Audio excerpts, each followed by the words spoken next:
खुशामदीद आप सबको हमारी तरफ से। आप इस प्रोग्राम देखना शुरू कर चुके हैं सलाम जेके, और आज का सलाम जेके लेकर मैं हूं आपका मेजबान इशफाक गौहर, और मेरे साथ नई दिल्ली स्टेडियम में मौजूद है आसिफ रशीद। खुशामदीद, मैं हूं आपके साथ आसिफ रशीद। प्रोग्राम सलाम जेके में आप हमारे साथ जुड़े हैं, बहुत बहुत शुक्रिया आप सब।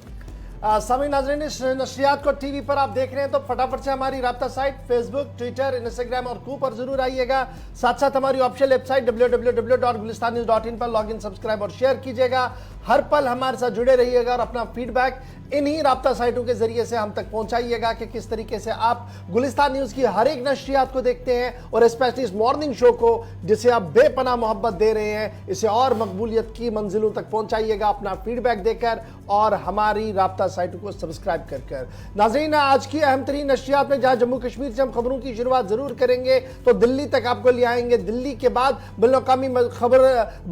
मंजरनामे पर क्या कुछ चल रहा है, खबरों के बाजार में कौन सी बड़ी खबर है, उससे आपको बाखबर जरूर कराने की कोशिश करेंगे। कुछ तज्जिया करेंगे, कुछ तबसरा करेंगे और कुछ बात आपकी भी हुकूमत तक पहुंचाएंगे, क्योंकि 3 पड़ावों पर इस प्रोग्राम को लेकर आएंगे। और 9:45 का वक्त होगा, हमारी फोन लाइंस खुलेंगी, ऑटोमेटिकली आप कॉल करेंगे और आज कोशिश करेंगे कि ज्यादा से ज्यादा फोन कॉल्स को शामिल प्रोग्राम करवा सके। लेकिन सजबे वादा प्रोग्राम के तय फॉर्मेट के हिसाब से, चूंकि आज 8 तारीख है और 8 सितंबर तारीख के पन्ने क्या कुछ हमें पढ़ा चुके हैं, याद दिलाएंगे आसिफ रशीद।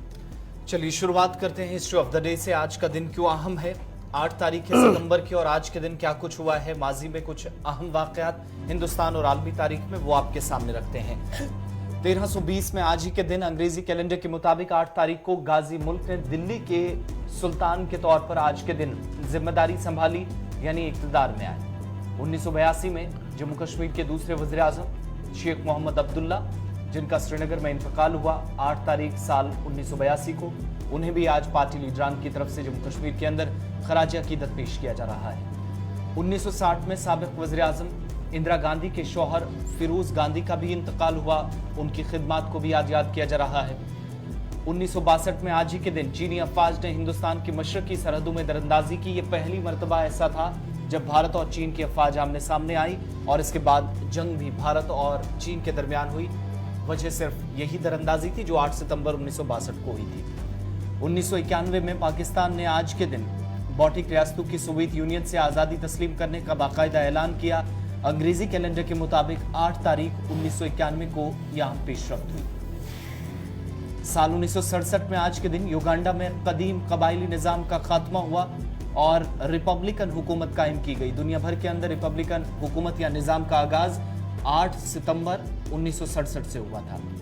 1943 में दूसरी जंग अजीम में इतालवी अफवाज ने, यानी इटालियन फोर्सेज ने आज के दिन इत्तेहादी अफवाज के सामने हथियार डाल दिया, और इस तरीके से दूसरी जंग अजीम में आहिस्ता आहिस्ता जंग के खात्मे का ऐलान करते हुए इटली सबसे पहले पीछे हटा 8 सितंबर 1943 को। और आज से ठीक 102 बरस कबल अमेरिका में 1920 में हवाई डाक खिदमत का आगाज हुआ। राबतों को बहाल करने की कोशिश जो मिलाकर रंग लाई 8 सितंबर 1920 को यहाँ पेशरफ्त हुई। यह आज के दिन सबसे बड़े वाकयात या इंसिडेंट्स कह लीजिए जिनको याद करना जरूरी, चूंकि एक लंबी फहरिस्त रहती है हमेशा की तरह, लेकिन चंद एक वाकयात तय फॉर्मेट और वक्त के हिसाब से आप तक पहुंचाते हैं। अब प्रोग्राम का बाकायदा आगाज करेंगे और सबसे पहले आपको जम्मू कश्मीर लिए चलेंगे, जहां पर एक बार फिर खबर है कि ज़ल्ज़ले के झटके महसूस किए गए हैं। बिल्कुल जी, एक अहम खबर से आपको बाखबर करवाते हैं, क्योंकि जम्मू कश्मीर के मुख्तलिफ हिस्सों के अंदर थोड़ी देर पहले ज़ल्ज़ले के झटके महसूस किए गए हैं। और नेशनल सेंटर फॉर सिस्मोलॉजी के बयान के मुताबिक ये झटके जो हैं वो 3.5 रेक्टर पैमाने पर मापे गए हैं। और इससे जो इलाके दहल उठे हैं उनमें कटरा का इलाका है, जम्मू के कुछ इलाके हैं, कश्मीर प्रोविंस के कुछ इलाके हैं, डोडा भद्रवाह जो हमारा पीर पंचाल का एरिया है, वहां पर भी इस तरीके के हल्के झटके जो है वो महसूस किए गए हैं। नेशनल सेंटर फॉर सिस्मोलॉजी के मुताबिक ये जो शिद्दत थी ये 3.5 रेक्टर पैमाने पर मापी गई है, और सुबह 7:52 पर ये झटके महसूस किए गए हैं। यानी अब से थोड़ी देर पहले 7:52 पर तकरीबन 8 बजे के आसपास जो है 8 बजे तक ये झटके जो है वो महसूस किए गए हैं मुख्तलिफ इलाकों के अंदर। और इसकी जमीनी सतह जो बताई जा रही है 10 किलोमीटर जेर जमीन इसका असर जो है वो रहा है। नेशनल सेंटर फॉर सिस्मोलॉजी के मुताबिक कश्मीर के कुछ बालाई इलाकों के अंदर जम्मू के कुछ इलाकों के अंदर बशमूल डोडा का भदरवा और किश्तवाड़ और उसके साथ साथ कटरा के कुछ इलाकों के अंदर ये जलजले के झटके जो है वो महसूस किए गए हैं। ताहम अभी तक इन झटकों से क्या कोई माली या जानी नुकसान हुआ है, कोई इस तरीके की इतला नहीं है। ताहम ज़राया लगातार ये बता रहे हैं कि मुतल्लिका डिप्टी कमिश्नर, चाहे वो जम्मू के डिप्टी कमिश्नर्स हों जहां पर जलजले के झटके महसूस किए गए हैं, डोडा किश्तवाड़ और दीगर इलाकों के अंदर भी डिपार्टमेंट ने अपने सिस्टम को अलर्ट कर दिया कि पता करें कि किसी तरीके का कोई नुकसान तो नहीं हुआ। फिलहाल नेशनल सेंटर फॉर सिस्मोलॉजी के बयान के मुताबिक 7:52 का वक्त था जब 3.5 रेक्टर पैमाने पर मापा गया भूकंप का झटका और इससे जम्मू कश्मीर और पीर पंचाल के कुछ इलाके दहल उठे। हल्के झटके महसूस किए गए। ताहम अभी तक किसी माली या जानी नुकसान की कोई इतला वहां से मासूल नहीं हुई है। दोनों सूबों के अंदर यानी थोड़ा बहुत जो है वो जलजले के झटके महसूस हुए हैं। एक तो डोडा और किश्तवाड़ एक तरफ चिनाब वैली का हिस्सा है, दूसरी तरफ आप देखेंगे तो पीर पंचाल से भी इतलात हैं कि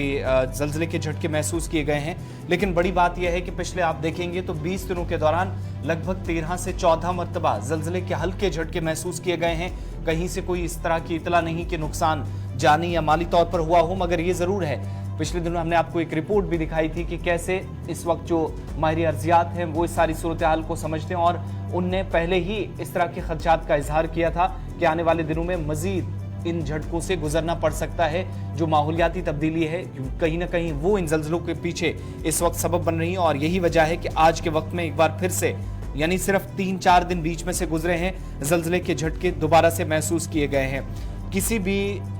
इलाके के अंदर कोई नुकसान नहीं हुआ है, लेकिन 20 दिनों के दौरान आप देखेंगे तो 13 से 14 मरतबा कटरा, रियासी से होते हुए डोडा और किश्तवाड़ तक सबसे ज्यादा लोग असरअंदाज हुए हैं। हालांकि कोई नुकसान नहीं हुआ, लेकिन खौफ और दहशत का माहौल इन इलाकों के अंदर ज्यादा देखा गया और तकरीबन कटरा से 60 किलोमीटर की दूरी पर जहां पहली बार एपिक सेंटर की भी इतलात मिली थी और उसके बाद 2 मरतबा जल्जले के झटके यहां महसूस किए गए। 20 दिनों में 14 से 15 मरतबा इस तरह के जो है वो झटके महसूस किए गए हैं। आगे बढ़ते हैं, बात लेफ्टिनेंट गवर्नर इंतजामिया की भी करते हैं और बड़ी बातें कुछ लेफ्टिनेंट गवर्नर की तरफ से कही गई हैं, वो आप तक पहुंचाना इसलिए जरूरी है क्योंकि बात नौजवानों की हुई है, कारीगरों की हुई है, उन तमाम लोगों की जो उस पेशे से जुड़े हैं वादी कश्मीर के अंदर, जो एक तवील मुद्दत से कसीर आबादी सिर्फ और सिर्फ इस कामकाज पर इन्हिसार करती है। दरअसल कल श्रीनगर में एक अहम प्रोग्राम था, मुसलसल आपको तस्वीर भी वहां से दिखा रहे थे हम, और ये प्रोग्राम था डाउनटाउन के इलाके में और स्पोर्ट्स से मुतल्लिक ये सबसे बड़ी तकरीब थी। कई अहम शख्सियात इस तकरीब का हिस्सा थी, लेकिन लेफ्टिनेंट गवर्नर ने खिताब में 2 बड़ी बातें कही, वो आप तक पहुंचाएंगे। एक तो ये कि इस इलाके में जो कारीगर हैं, तांबे का काम करने वाले लोग हैं, बाकी जितने भी एक तवील मुद्दत से या कसीर आबादी जो इसी काम पर इन्हिसार करती है, पेशावर खिदमात उनकी रही हैं, जम्मू कश्मीर को सकाफत के दायरे में भी बहुत हद तक नाम देने वाले, काम देने वाले वो तमाम लोग, उनके लिए लेफ्टिनेंट गवर्नर ने कुछ बड़ी बातें कही। और दूसरा ये कि नौजवानों के लिए जो पिछले दिनों कहा गया था कि स्पोर्ट्स पॉलिसी के तहत नौकरियां देने का ऐलान होगा, उसके मुताबिक कल जब डॉक्टर रक्षा अंद्राबी की तरफ से ये कहा गया कि उन्होंने लेफ्टिनेंट गवर्नर के नोटिस में चीजें लाई हैं कि जो नौजवान खेलों में जाएंगे उनकी रिजर्वेशन का मामला या फिर गेजेटेड और नॉन गेजेटेड पोस्टें भी क्रिएट की जानी चाहिए department of youth service and sports की जानिब से, तो उस पर भी एक यकीन दहानी लेफ्टिनेंट गवर्नर मनोज सिन्हा की तरफ से कराई गई है और आने वाले दिनों के अंदर उन्होंने क्लियर कर दिया है कि न सिर्फ गेजेटेड बल्कि वो तमाम जो बल्कि न सिर्फ नॉन गेजेटेड बल्कि गेजेटेड ऐसे ऑफिसर्स भी हैं, अगर खेल के शोबे में उनकी बेहतरीन खिदमात हैं, कहीं पर भी उन्होंने मुल्क या रियासत की जाकर नुमाइंदगी की है, तो उन लोगों को भी इस दायरे में लेकर बड़ा जी इंपॉर्टेंट है क्योंकि 4 करोड़ रुपए की लागत से तामीर शुदा इलाही बाग इंडोर स्टेडियम का कल बाज़ाब्ता तौर पर इफ्तिताह हुआ है और कल बराह रास्त मुखातिब थे लेफ्टिनेंट गवर्नर साहब नौजवानों से, और ये भी कहा जा रहा है कि डाउनटाउन के इस इलाके के अंदर ये 75 साल यानी 75 बरसों के में पहला मौका होगा जब हेड ऑफ द स्टेट इस तरीके से सीधे डाउनटाउन गए हो और वहाँ पर डायरेक्ट इंटरेक्शन उन्होंने नौजवानों के साथ किया है। यानी नौजवानों में खेल को अपना खेल की और अपना रुझान बढ़ाने की और कल जहाँ लेफ्टिनेंट गवर्नर ने तलकीन की, वहीं पर यह भी कहा गया कि मकामी लोगों की तरफ से कहा गया कि 75 बरसों में पहली बार इस तरीके से कोई गवर्नर नीचे आया है। Lieutenant governor down to the streets आकर नौजवानों से मुलाकात के लिए आया है। लगभग आज इस तरीके की खबरें जो हैं वो सारे अखबारों के अंदर भी शाया हुए। लेकिन लेफ्टिनेंट गवर्नर साहब क्या कुछ कह चुके हैं, बड़ी 2-3 बातें इंपॉर्टेंट, जरा एक बार इसको सुन लीजिएगा, याद रखिएगा, क्योंकि आने वाले दिनों में इस पर भी कुछ चीजें जो है वो खुलकर सामने आ सकती है, पॉलिसी से लेकर इंप्लीमेंटेशन तक। अभियान हम यहाँ शुरू करने जा रहे हैं। प्रधानमंत्री जी की जो योजना है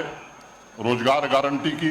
पहले फेज में 1000 नौजवान बच्चों को भी आने वाले 3 महीने में हम चयनित करेंगे। यहाँ के जो लोग तांबे का काम करते हैं, पेपर मैसी का काम करते हैं, साल का काम करते हैं, उनके लिए खादी विलेज इंडस्ट्री की तरफ से यहाँ क्लस्टर भी हम लोगों ने स्वीकृत किया है। आने वाले दिनों में उस काम को भी हम जल्द से जल्द पूरा करेंगे। अभी डॉक्टर दक्षिणानंद राबी जी कह रही थी कि नौकरी का इंतजाम बहन जी कर दिया गया है। जो नई स्पोर्ट्स पॉलिसी है उसमें केवल नॉन गजटेड नहीं, गजटेड ऑफिसर्स भी जो स्पोर्ट्स के हमारे चैंपियन होंगे उन्हें जल्द ही नौकरी देने का काम हम करेंगे। हमने सुनिश्चित किया है कि पहले यहाँ के खिलाड़ियों को जिन कठिनाइयों का सामना करना पड़ता था वो समस्या अब हमारी नई पीढ़ी के खिलाड़ियों के सामने न आए। मैं एक और बात कहना चाहूँगा, एक ज़माना था जब शहर खास को कश्मीर की धड़कन कहा जाता था। हमें संकल्प शक्ति के साथ उस प्रतिष्ठा को पुनर्स्थापित करना है। देश में चहुमुखी हो रहे बदलाव और जम्मू कश्मीर की तरक्की से परेशान कुछ लोगों ने षड्यंत्र करके अमन और मोहब्बत को नुकसान पहुंचाने की कोशिश की थी। जम्मू कश्मीर के हमारे बहुत से नौजवानों को भी राह से भटकाने की कोशिश की गई। चंद लोगों ने अपने निजी स्वार्थ की खातिर हमारे नौजवान बच्चों को गुमराह करके उन्हें दूसरे रास्ते पर धकेल दिया। आप लोग कभी गौर करिएगा, चिंतन करिएगा, जिन्होंने हमारे बच्चों को गुमराह किया उनका पूरा खानदान विदेश के बड़े शहरों में पड़ रहा है, आराम की जिंदगी जी रहा है। लोगों के घरों में आग लगाकर तमाशा देखने वाले ऐसे लोगों को। चलिए जी, लेफ्टिनेंट गवर्नर साहब कल डाउनटाउन श्रीनगर के अंदर थे। कुछ बातें अहम थी जो आपकी नज़र हमने की, क्योंकि खेल के साथ जो लोग जुड़े हुए हैं उनके लिए ये बड़ी इंपॉर्टेंट डेवलपमेंट थी। बढ़ते हैं जी आगे, जरा बात अब जेल खाना जात की भी करते हैं। और वजारत दाखिला की तरफ से जो गुज़श्ता दिनों हमने आपको बताया कि दाखिला वजीर ने कहा था कि जेल मैनुअल पर सख्ती के साथ अमल पैरा हो जाए और कैदियों के साथ भी उसी तरीके का मामला जो है वो निपटाना चाहिए। अब जो खबर सामने आ रही है वो तकरीबन ये खबर सामने आ रही है ज़रा से हमारे पास के 150 के करीब पाकिस्तानी बशमूल कश्मीरी मिलिटेंट जो है, जो जम्मू कश्मीर के मुख्तलिफ जेलों के अंदर कैद थे, उन्हें बैरूनी रियासत मुंतकिल कर दिया गया है। 150 के करीब ये सारे हैं। और मरकज की तरफ से लगातार ये साफ कर दिया गया है कि रेडिकलाइजेशन जो हो रही है, यानी जो इंतहा पसंदी परवान चढ़ रही है जेलों के अंदर, उसको रोकने के लिए, उस पर नज़र रखने के लिए इस तरीके के इक़दाम उठाना बहुत ज़्यादा ज़रूरी है। और यही वजह है कि प्रिजनर्स रिफॉर्म के तहत ये सारा कुछ किया जाएगा और अंदर किसी भी तरीके का कोई नेटवर्क ना चले। अब ये नेटवर्क की जब हम बात करते हैं उसको आप जम्मू कश्मीर के जाविये से ना देखिएगा, पूरे मुल्क के अंदर जेलों से किस तरीके से नेटवर्क चलाए जाते हैं, गिरोह कैसे चलाए जाते हैं और दीगर मामला कैसे चलते हैं, वो कई बार टेलीविजन चैनल्स पर दिखाए गए हैं। अब पूरे मुल्क के साथ साथ जम्मू कश्मीर के अंदर भी जेल खाना जात के अंदर सुधार और मजीद निगरानी बढ़ाने के लिए कहा जा रहा है। और यही वजह कि इस मरहले के तहत 150 पाकिस्तानी बशमूल कश्मीरी मिलिटेंटों को फिलहाल जम्मू कश्मीर के जेलों से बाहर मुंतकिल कर दिया गया है। जिन 150 डेटिन्यूज को, जिनमें पाकिस्तानी और कश्मीरी शामिल है, जम्मू डिवीजन और कश्मीर डिवीजन से बाहर की जेलों में भेज दिया गया है। तो कहाँ भेज दिया? उत्तर प्रदेश भेज दिया गया, पास वाली रियासत हरियाणा में भेज दिया गया और दिल्ली यूनियन टेरिटरी के जेलों के अंदर उन्हें कैद रखा जाएगा। मरकजी होम मिनिस्ट्री की तरफ से बाज़ाब्ता तौर पर एक सर्कुलर जारी हुआ था जिसमें सभी रियासतों और यूनियन टेरिटरी से कहा गया था बशमूल जम्मू कश्मीर के लिए कि वो इंतहा पसंदी और दहशतगर्दी क्या कला कमा करने के लिए और जेलों के अंदर मुकम्मल तौर पर नज़र रखने के लिए इस तरीके के इक़दाम उठाएं। और जेल के अंदर नेटवर्क जो बन रहा है, यानी जो पुराने कैदी है, नए कैदी है, वो अंदर मिलते हैं, बातचीत करते हैं और नेक्सस चलाते हैं, उस नेक्सस को तोड़ने के लिए पूरी नज़र रखी जाए और कैदियों को लगातार इस तरीके से शिफ्ट किया जाए। जेल अथॉरिटीज़ जो उधमपुर,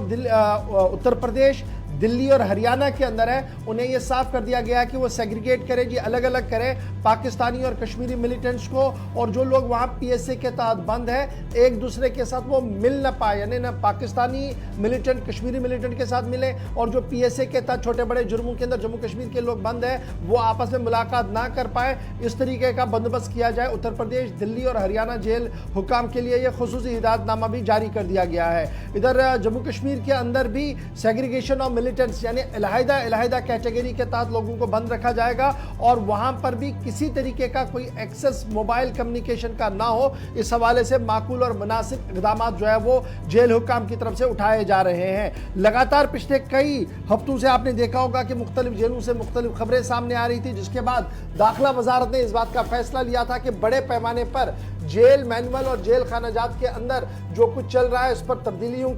तब्दीली लाना बहुत ज़्यादा ज़रूरी है, और यही वजह कि दाखिला वजीर ने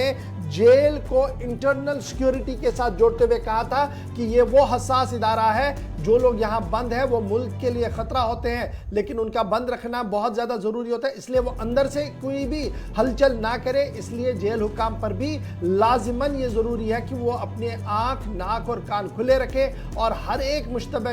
चीज़ पर और मुश्तबह आदमी पर गहराई के साथ छानबीन करने के बाद उसके खिलाफ कार्रवाई भी करें। तो यही बात है कि जनाब MHA के इस ऑर्डर के बाद अब जम्मू कश्मीर से तकरीबन पहले पड़ाव पर 150 और आने वाले दिनों में मजीद 300 के करीब कैदियों को बैरूनी रियासत मुंतकिल किया जाएगा, जो पिछले कई सालों से जम्मू या श्रीनगर सेंट्रल जेल के अंदर कैद थे, अब उन्हें वहां बाहर तब्दील किया जाएगा ताकि नेक्सस टूट सके। ये एक अहम खबर जो वजारत दाखिला के ऑर्डर के बाद सामने आई है। चलिए बात जरा कैदियों की हो रही है, तो आपको जरा कौमी तहकीकाती एजेंसी की भी एक खबर बताते चले, क्योंकि कौमी तहकीकाती एजेंसी ने कल 8 मुश्तबह JEM मिलिटेंटों के खिलाफ फर्द जुर्म आयद कर दिया है। कौमी तहकीकाती एजेंसी ने बाज़ाब्ता तौर पर 8 जैश ए मोहम्मद ऑपरेटिव्स के खिलाफ चार्जशीट दाखिल कर दिया है, और ये चार्जशीट जो है वो कौमी तहकीकाती एजेंसी के स्पेशल कोर्ट के अंदर पेश कर दिया गया, और इन सब का ताल्लुक जिला पुलवामा से बताया जा रहा है। चार्जशीट जो फाइल किया गया है जी, याद रखिएगा, इससे पहले एक FIR मार्च 11 को पुलवामा पुलिस स्टेशन में हुई थी, और उसके बाद उसे दोबारा से रजिस्टर किया गया था जी NIA की तरफ से 8 अप्रैल को, और इन दोनों FIRों की छानबीन के दौरान NIA ने कई लोगों की गिरफ्तारियां की थी, और उन गिरफ्तार शुदगान में से बाज़ाब्ता तौर पर कुछ लोगों के चार्जशीट कल NIA स्पेशल कोर्ट के अंदर जो है वो दे दी गई है। नसीर मलिक इलियास मौलवी, इसका नाम जो है वो सामने आया, जो फर्द जुर्म जो चार्जशीट जो है वो दाखिल किया गया है। इम्तियाज राथर, रईस अहमद शेख, इलियास जुगपीर, जावर रशीद गनाई, सुहेल अहमद खान, इलियास साहिल, साजिद अहमद शेर गोजरी, इनायत गुलजार भट्ट और जहांगीर अहमद डार, ये सभी साउथ कश्मीर पुलवामा के रहने वाले हैं, और इनके खिलाफ बाज़ाब्ता तौर पर जैश ए मोहम्मद मिलिटेंटों के साथ बैठकर कॉन्स्पिरेसी बनाने और हमलों की तैयारियों में उनकी मदद करने में इनका इल्ज़ाम लगाया गया है। इन्वेस्टिगेशन के दौरान कई मजीद चीज़ें भी कही गई हैं कि UAPA कानून के तहत किस तरीके से कार्रवाई की, कुछ लोग अभी भी बाहर हैं, तो ये सारी चार्जशीट जो है वो कोर्ट के अंदर आ गई है। अब देखना होगा कि कोर्ट जब इस पर जरा शुरू होगी, NIA कितना सॉलिड एविडेंस पेश करेगी और कितना वो वहाँ पर सजा दिला पाएगी, इस पर सबकी नज़र जो है वो रहेगी। पुलवामा केस को लेकर NIA की कार्रवाई ये रात की थी, लेकिन एक और अहम पेशरफ्त भी हुई है। जब हम NIA की बात कर रहे हैं तो एक और चीज आप याद रखिएगा, आपको याद होगा कि सन 2017 था, माह रमजान का महीना था, और DSP की लिंचिंग हुई थी जामिया मस्जिद श्रीनगर के अंदर, और उसके बाद काफी हंगामा भी देखने को मिला था। DSP मोहम्मद अयूब पंडित 22 जून 2017 का महीना, 2017 साल था, शब कदर थी और जामिया मस्जिद के बाहर हंगामा हुआ। उस हंगामे के बीच DSP मोहम्मद अयूब पंडित को कुछ नामालूम लोगों ने मारा, जिसके बाद उसकी मौत हुई। उसके फौरन बाद पुलिस हरकत में आई, FIR दर्ज हुई, और इस मामले में भी NIA ने अपनी कार्रवाई की, 17 लोगों को गिरफ्तार किया। 2018 के आसपास ये कार्रवाई चली, और 2022 आते आते NIA कोर्ट ने 17 लोगों की बेल को ग्रांट कर दिया, यानी 17 लोगों पर जो बेल थी उसको मंजूर कर दिया है। 81 सफ़ात पर मुश्तमिल ऑर्डर के अंदर कई अहम चीजें बताई गई है। 20 लोग टोटल एक्यूज थे, 17 लोगों की बेल जो है वो अप्रूव हो गई है। FIR नंबर 51/2017 था ये, और मुकदमा 302 का था, 148, 392, 341 रणबीर पैनल कोड और 13 UAPA एक्ट के तहत ये FIR दर्ज हुई थी। NIA ने बाज़ाब्ता तौर पर 17 लोगों के खिलाफ लिंचिंग के मामले में FIR दर्ज करने के बाद पूरा मामला रखा था और ये कहा था कि 2017 में जामिया मस्जिद के बाहर DSP अयूब पंडित पर किस तरीके से हमला किया गया और मंसूबा क्या था, बड़ी डिटेल्स उन्होंने रखी। ताहम कोर्ट ने शर्तिया बेल जो है वो कल लोगों को दे दी है। जिन लोगों को बेल मिली है उनमें दाऊद फयाज जरगर, आदिल शिराज मिसगर, ये गनाई मोहल्ला नौहटा श्रीनगर के हैं, दानिश रहमान मीर रतपोरा ईदगाह श्रीनगर के रहने वाले हैं, समीर अहमद खान करफली मोहल्ला, मुसव्विर अहमद भट्ट वांगनपोरा ईदगाह के हैं, मुबस्सिर नज़ीर भट्ट ये सफ़ाकदल के हैं, खालिद रसूल ये मलिक साहब गौजवारा के हैं, जावेद हुसैन खान नौहटा के हैं, सीरतुल हसन ये मीर मोहल्ला मलारटा के हैं, बिलाल अहमद लोन सैदापुरा ईदगाह के हैं। और इस तरीके से ये सारे लोग जो हैं इन्हें कल कंडीशनल बेल मिली है और बेल के दौरान वो जो यूनियन टेरिटरी का जुरिस्डिक्शन है इससे बाहर नहीं जा सकते हैं। 2 लाख रुपया मुचलका उन्हें देना होगा, बेल बॉन्ड देना होगा, तब जाकर वो रिलीज होंगे और अगर वो ये नहीं दे पाते हैं तो वो जुडिशल रिमांड में कंटिन्यू रहेंगे, जुडिशल कस्टडी में रहेंगे। तो कुल मिलाकर एक जगह पर चार्जशीट हुआ और दूसरी जगह पर चार्जशीट के बाद 2017 के बाद अब 2022 आते आते तकरीबन 17 लोगों को जो मुलविस थे अयूब पंडित की लिंचिंग के मामले में उन्हें जमानतें मिली हैं। कोर्ट ने कल बाज़ाब्ता तौर पर 81 सफ़ात पर मुश्तमिल एक तवील ऑर्डर दे दिया है और हर एक चीज़ पर खुले से बहस की है। चलिए आगे बढ़ते हैं, बात अब जरा करते हैं जम्मू कश्मीर से लेकर मुल्क के मुख्तलिफ हिस्सों तक जहां दहशतगर्दी मुख्तलिफ कार्रवाइयां चल रही हैं, लेकिन दूसरी तरफ बैनुल-अक़वामी सतह पर भी भारत की कोशिशें मुसलसल हैं कि वो तमाम लोग जिनने भारत मुखालिफ सरगर्मियां अंजाम दी हैं उनको भी कटघरे में खड़ा किया जाए। और इस बीच भारत और फ्रांस ने अब अक़वाम मुत्तहिदा की सलामती काउंसिल का मुश्तरका तौर पर रुख करने का फैसला कर लिया है, जहां पर 2 पाकिस्तानियों को आलमी दहशतगर्द करार दिए जाने की मांग एक तवील मुद्दत से चल रही थी। आपको याद होगा कि 2 बड़े नाम मुजाहिद भाई और अली काशिफ जान का नाम उस फहरिस्त में था जब वजारत दाखिला की तरफ से पिछले महीने 2-3 बड़ी बातें कही गई थी उस फैसले में कि ये दोनों जो हैं अलग अलग हुक्मनामे जारी हुए थे जिसमें कहा गया था कि अनलॉफुल प्रिवेंशन एक्टिविटीज एक्ट जिसके तहत इनको दहशतगर्द करार दिया गया था। ये दोनों लोग जिन पर जब पाकिस्तान के साथ सरकार के मुताबिक मामलात उठाए गए तो कहा गया कि ये पाकिस्तान में मौजूद नहीं है, लेकिन भारत का मुतालबा रहा कि इन दोनों ने सरहद पार बैठकर मुल्क या भारत मुखालिफ काम किया है। और 2019 में जो हमला हुआ था उसमें इन दोनों का नाम है, इन दोनों का नाम उस फहरिस्त में भी जोड़ा गया था और अब इन दोनों का नाम जो है वो फ्रांस और भारत मुश्तरका तौर पर अक़वाम मुत्तहिदा की सलामती काउंसिल में न सिर्फ ले जाना चाह रहे हैं बल्कि तैयारी कर ली गई है और आइंदा हफ्ते इसमें अहम पेशरफ्त का भी इम्कान है जहां से हतमी फैसला हो सकता है। और इन सब के बीच में जब मौजूदा जो वज़ीर ख़ारजा हैं फ्रांस के, वो कोलंबिया दौरे से कबल ही इस पर यह पेशरफ्त कर रहे हैं कि वो भारत के साथ भी राब्ते में हैं और तफसीलात के मुताबिक 2019 में इन दोनों लोगों के जब नाम पुलवामा में 14 फरवरी को हुए हमले में सामने आए थे तो उसके बाद से ही इन लोगों को लेकर भारत सरकार का एक वाज़ेह मौक़िफ़ रहा है। ताहम पाकिस्तान में इनके होने का अभी तक जो है कोई इससे मुसलसल इनकार करता रहा, लेकिन अब आलमी सतह पर इनको दहशतगर्द करार दिया जाएगा या नहीं, ये बात भारत और फ्रांस मिलकर ये बड़ी इंपॉर्टेंट है। यूएनएससी की 1267 कमेटी के तहत सैंक्शन कमेटी के सामने ये रख दिया भारत और फ्रांस। ये कब हुआ है, इसमें एक चीज बड़ी दिलचस्प है। फ्रांस के वजीर खारजा का दौरा भारत मुतवक्का है और अगले हफ्ते बुधवार को वो आ रहे हैं और बुधवार को आने से पहले यानी नेक्स्ट वीक वेंसडे को वो दिल्ली के अंदर होंगे, डॉक्टर जयशंकर से वो मुलाकात करेंगे। उससे पहले दोनों मुल्कों ने बइत्तिफाक राय 2 लोगों के खिलाफ सैंक्शन लगाने की बात कही है और उन्हें आलमी दहशतगर्द करार देने के लिए जो रेजोल्यूशन है वो मूव कर दिया है यूएनएससी के अंदर। ये माना जाए कि फ्रांस और भारत की मुश्तरका जो बाहमी कोशिशें और एकॉर्ड्स हुए हैं उसी का ये नतीजा है कि आलमी सतह पर भी दहशतगर्दी के खिलाफ जो है वो अब कार्रवाई करने के लिए बात चल रही है। जी ये तो बात थी जनाब कुछ कार्रवाइयों की, चाहे वो एनआईए की हो, चाहे वो कोर्ट की हो, या फिर जेल्स के अंदर क्या कुछ चल रहा है। यहाँ पर छोटा सा ब्रेक होगा जी, ब्रेक के फौरन बाद आएंगे तो आपको बताएंगे कि SRO 43 में कुछ तब्दीलियां हुई हैं। ये तब्दीलियां क्या है, क्यों सरकार ने ये बड़ा फैसला लिया है, और फिर आपको ये भी बताएंगे कि किस तरीके से